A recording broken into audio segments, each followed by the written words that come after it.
Hi, I am so glad you guys tuned in. I want to introduce you to my amazing friend Robin, and I'm so excited to be part of her first vlog. And we are going to talk a little bit about her cancer journey, which is just starting now. And you'll see, what I already know, she's amazing.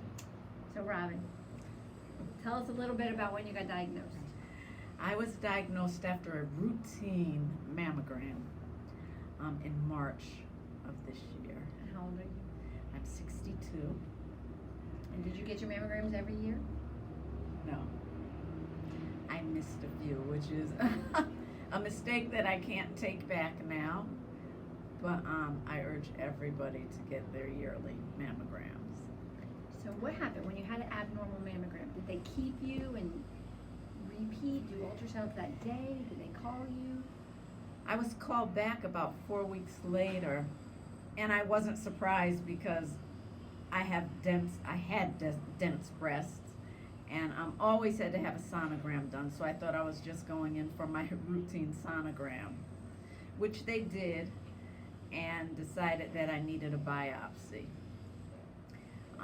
Several years ago, I had 2 separate operations on my right breast, removing benign tumors.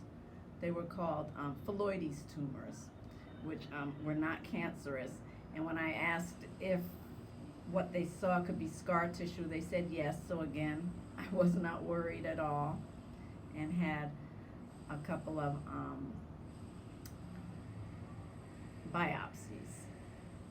The same day that you went in, or were Scheduled for a few days after. Not very long, a few days after. And how long until the results came?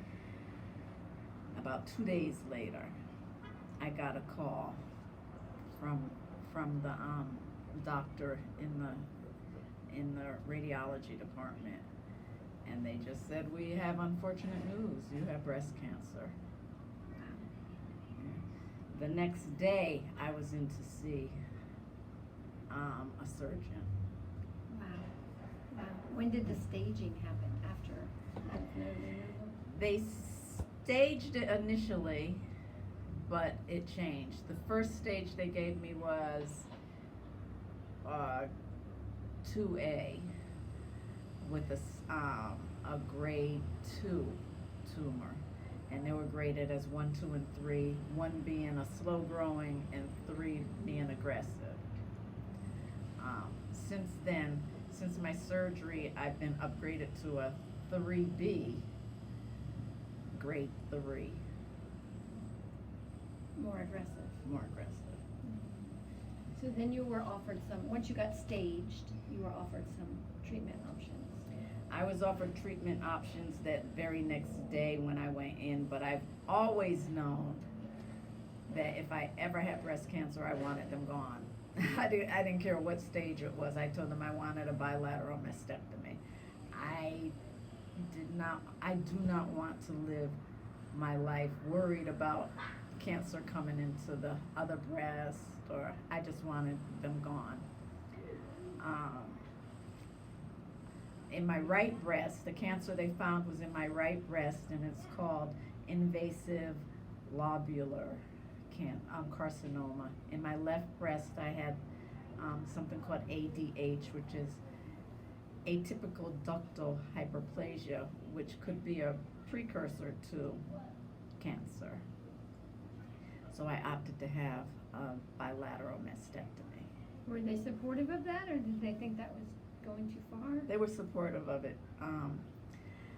I think that with advances in medication and with the genetic testing, that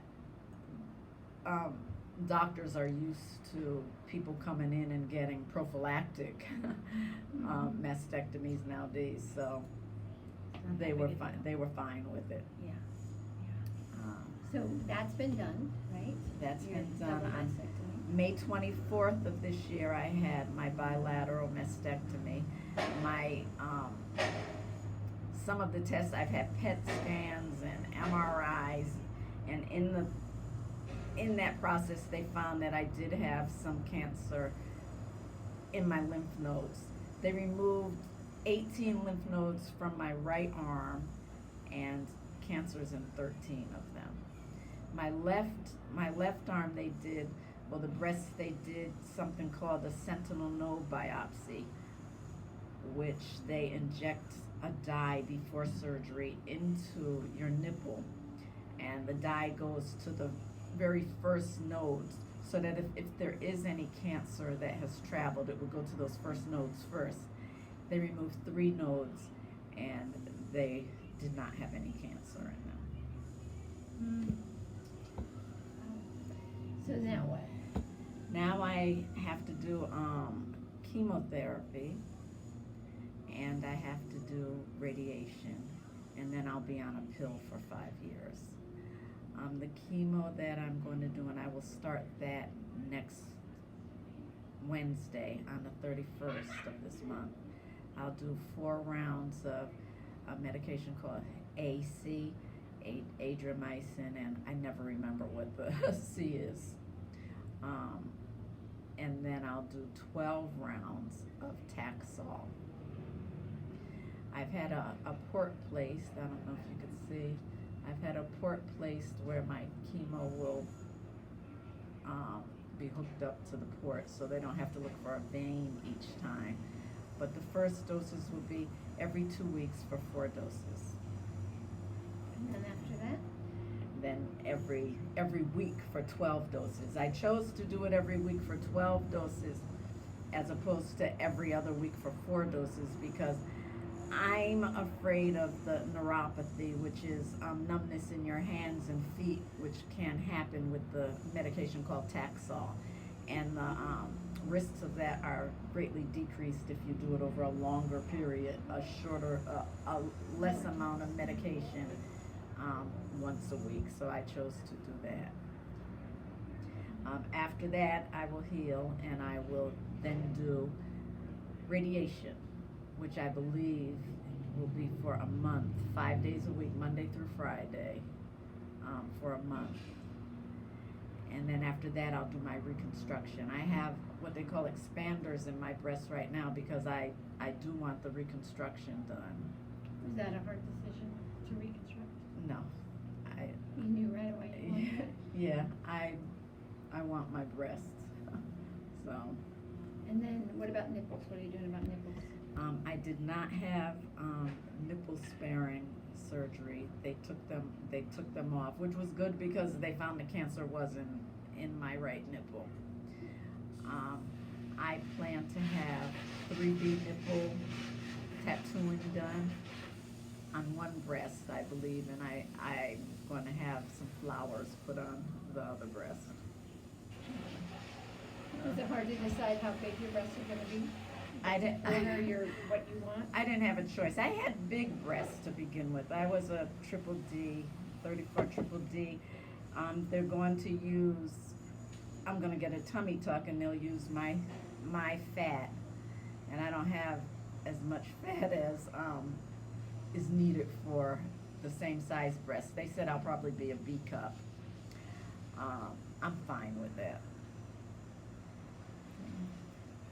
I gotta say, this is so funny, but one thing I've watched Robin do since the diagnosis is really focus on the new boobs coming, right? And I have used that in my life. Like, instead of focusing on like this part that's so hard, focusing past that to what is coming, to go through the hard stuff with the eye on the prize. So with my big breasts, I've always had to wear a bra. And with my new small breasts, I'm looking forward to going braless and having perky stand-up breasts. So that's what I'm looking forward to. And it's helping you, right? With it the is. stress of all I of think this, it's thinking helping. about Yes. the prize at the end. I'm not really worried about the hair loss, which is going to come, and they said it will come right, after my first dose of chemo. I've cut my hair short. I wear hair all different kinds of lengths, but I'm back to my short style so that when it comes out, it's less. And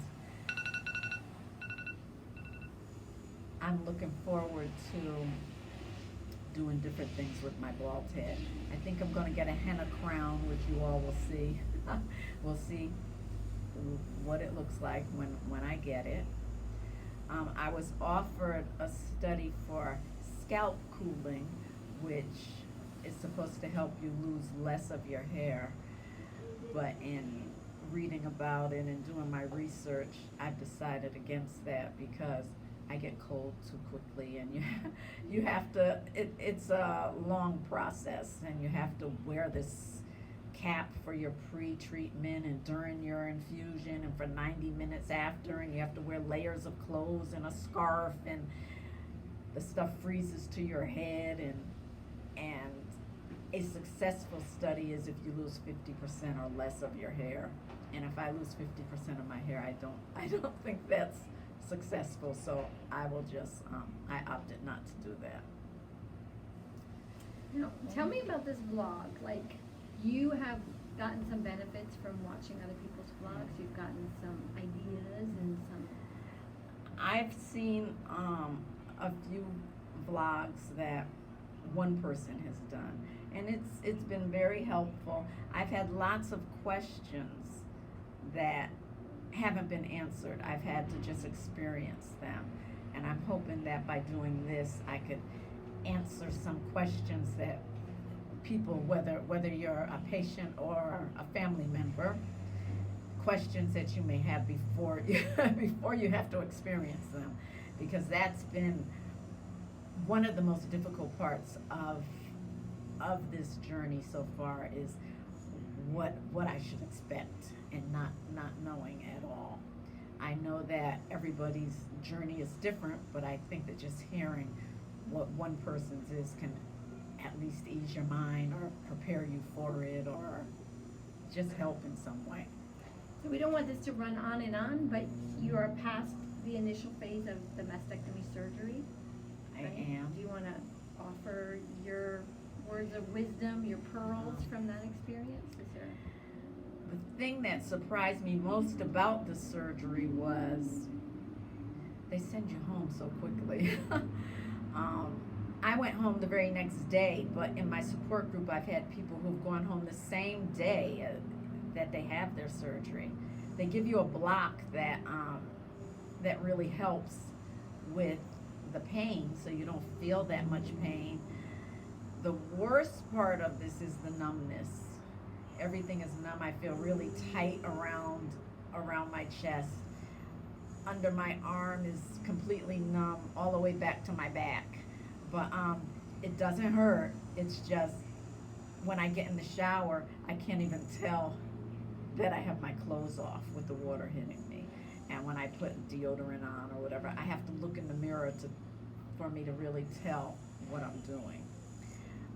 Not painful, just annoying. Hopefully some of those nerves regenerate. They may not all regenerate, but that's life. The surgery was a long surgery. I was in surgery for hours, probably about 10 hours.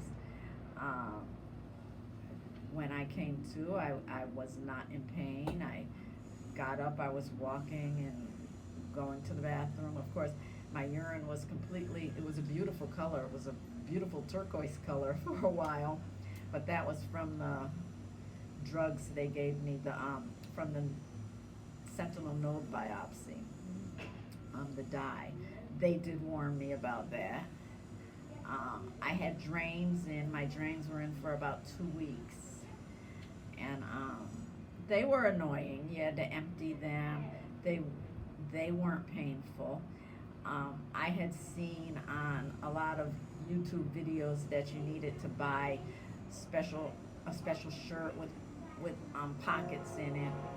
I did get them, but I really didn't use them because the mastectomy bras that they give you have little hooks and bows and everything, and they hold the drains up, so the drains were not that annoying.